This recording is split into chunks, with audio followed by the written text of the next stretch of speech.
అనేది ఉపయోగకరంగా ఉంటుంది మా మెకానిక్ సోదరులు.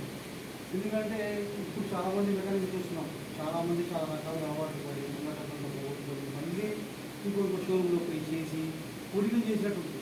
కానీ మనం నేర్చుకున్న పని పూర్తి న్యాయం చేయాలంటే మనం సొంతంగా ఒక షాప్, ఒక ప్లాట్ఫామ్, మనకంటూ ఒక ఐడెంటిటీ, ఒక బ్రాండ్ ఉండాలంటే మనం నేర్చుకున్న పని పూర్తి న్యాయం చేసేట్టున్నారు.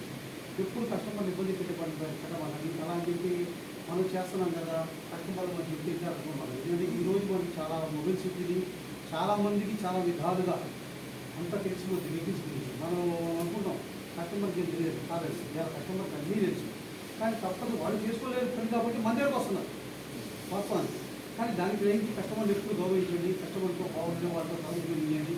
వాళ్ళకి ఇప్పుడు అలానే మనకి స్పేర్ పార్ట్స్ ఇస్తున్నారు, వాళ్ళతో కూడా చాలా మర్యాద ఉండండి. వాళ్ళకి మీకు కావాల్సిన ఇస్తే మంచి సామాన్లు అంటే ఇప్పుడు అందుబాటులో ఉంటారు, వాళ్ళకి చెప్పండి. వాళ్ళు అందరితో మెకానిక్ మీరు వెల్ఫేర్ పరంగా అందరూ సహాయ సహకారం లేదని ఇంతమంది వచ్చాం.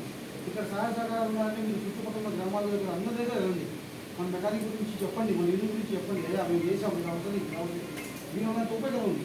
దయచేసి మన మెకానిక్ వెళ్ళకండి. ఇక్కడ కార్యక్రమాలు చేయాలంటే పిల్లలకి పూర్తి సహాయ సహకారం. ఏదో ఐడెంటిటీ తీసుకున్నాము, ఫోటో ఇంకొక షాప్లో పెట్టుకుని అనుకోమాకండి దయచేసి. దానివల్ల మీకు ఉపయోగం ఉంది. ఉపయోగంలో 10 మందికి చెప్పండి. ఆ 10 మంది 100 మంది ఉంటారు, 100 మంది 1000 మంది ఉంటారు. ఈరోజు ఆంధ్రప్రదేశ్లో 12,000 మంది జనాభా ఉంటారు సార్. ఒక్క సుభాని గారి వల్ల అయింది, కొత్త బడ్జెట్లో సుభాని గారి వల్ల అయింది.